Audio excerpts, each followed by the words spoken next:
গাড়িগুলো একের মাল। বাংলাদেশের রাস্তায় এইসব গাড়ি কেন দেখা যায় না? কেনই বা বাংলাদেশে এইসব গাড়ি আনা হয় না? বাংলাদেশের মানুষ কি গরিব যে এইসব গাড়ি কিনতে পারবো না, এইসব গাড়ি অ্যাফোর্ড করতে পারবো না? কি রিজন আছে যে এইসব গাড়ি বাংলাদেশে দেখা যায় না? এইসব গাড়ি কি ওই আনে না বাংলাদেশে?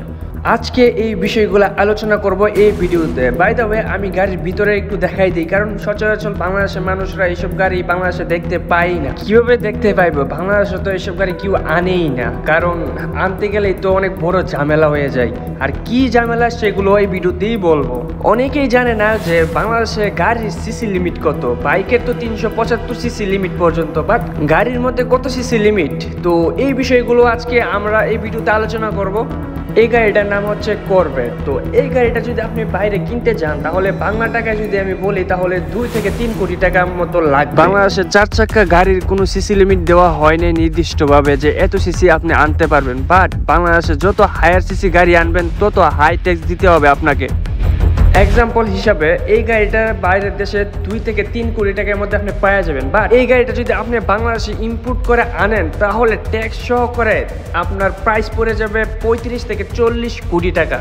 তার উপর আরো এক্সট্রা কিছু খরচ আছে, ওইগুলো আমি ধরলামই না। তো যে গাড়ি আপনি বাইরের দেশে 2 থেকে 3 কোটি টাকা দিয়ে পাইতেছেন, সেই গাড়ি যদি বাংলাদেশে আনেন, আনার পর আপনি 40 থেকে 45 কোটি টাকা দেওয়া লাগে ট্যাক্স সহকারে। তো ওই গাড়ি কি আপনি কিনবেন? তো খুবই কম সংখ্যক মানুষ আছে বাংলাদেশে, হাতে গোনা কয়েকজনই হবে যে এরকম সামর্থ্য আছে বা এরকম শখ আছে।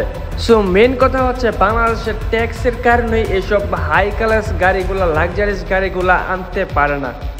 বাংলাদেশের মানুষ গরিব না। যেই গাড়ি বাংলাদেশে 40 থেকে 50 লাখ টাকা দিয়ে কিনে, ওই গাড়ি বাইরের দেশে 10 থেকে 15 লাখ টাকার মধ্যেই পাওয়া যায়। তারপরও বাংলাদেশের মানুষ হাই ট্যাক্স দিয়ে এসব গাড়ি কিনে নিজের শখ মেটায়। তারপরও যদি কোনো একজন খুবই শখের বয়সে একটা ল্যাম্বরগিনি আনলো বা এরকম করভেট গাড়ি আনলো, আনার পর এটাকে সার্ভিসিং করাতে হলে বাইরের দেশে নিয়ে যেতে হবে, বা কোনো সমস্যা হলে বাইরের থেকে টেকনিশিয়ান আনতে হবে। তো তার মধ্যে অনেক প্যারা, তার মধ্যে অনেক খরচ। তো এত প্যারা নিয়ে কেউই আনবে না। তো এখানে গ্লাসটা ময়লা হয়ে গেছে, তো ভাবলাম আমার চ্যানেলের নামটা লিখে দিই, NH2 আবির। যারা আমার ভিডিওগুলো দেখো অবশ্যই একটু সাবস্ক্রাইব করে দিও। আর এরকম গাড়ি কিন্তু আমি অ্যাভেলেবেল তোমাদেরকে দেখাবো। বাংলাদেশের মানুষরা খুবই এইসব গাড়ি পছন্দ করে। একটা জিনিস খেয়াল করে দেখলাম যে গাড়িটা মনে হয় একটা স্মাইল দিয়ে রাখছে, একটা হাসতেছে, এরকম কেন যেন আমার ফিল হচ্ছে। গাড়ির 2টা হেডলাইট, ভাই যখন লাইটগুলো জ্বলে, সত্যি কথা খুবই অস্থির লাগে গাড়িটাকে দেখতে। বাট আমি এখন স্টার্ট করতে পারবো না, আমি জাস্ট বাইরের থেকেই দেখাতে পারবো।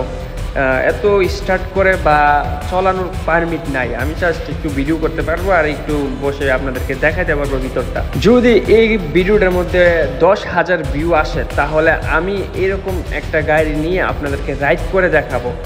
এরকম গাড়ি আমি রাস্তার মধ্যে নিয়ে যাব, নিয়ে চলে দেখাবো আপনাদেরকে। তাও আপনাদেরকে একটা চ্যালেঞ্জ দিয়ে দিই, এই ভিডিওটার মধ্যে আমার 1000 লাইক দরকার। 1000 লাইকটা কমপ্লিট করে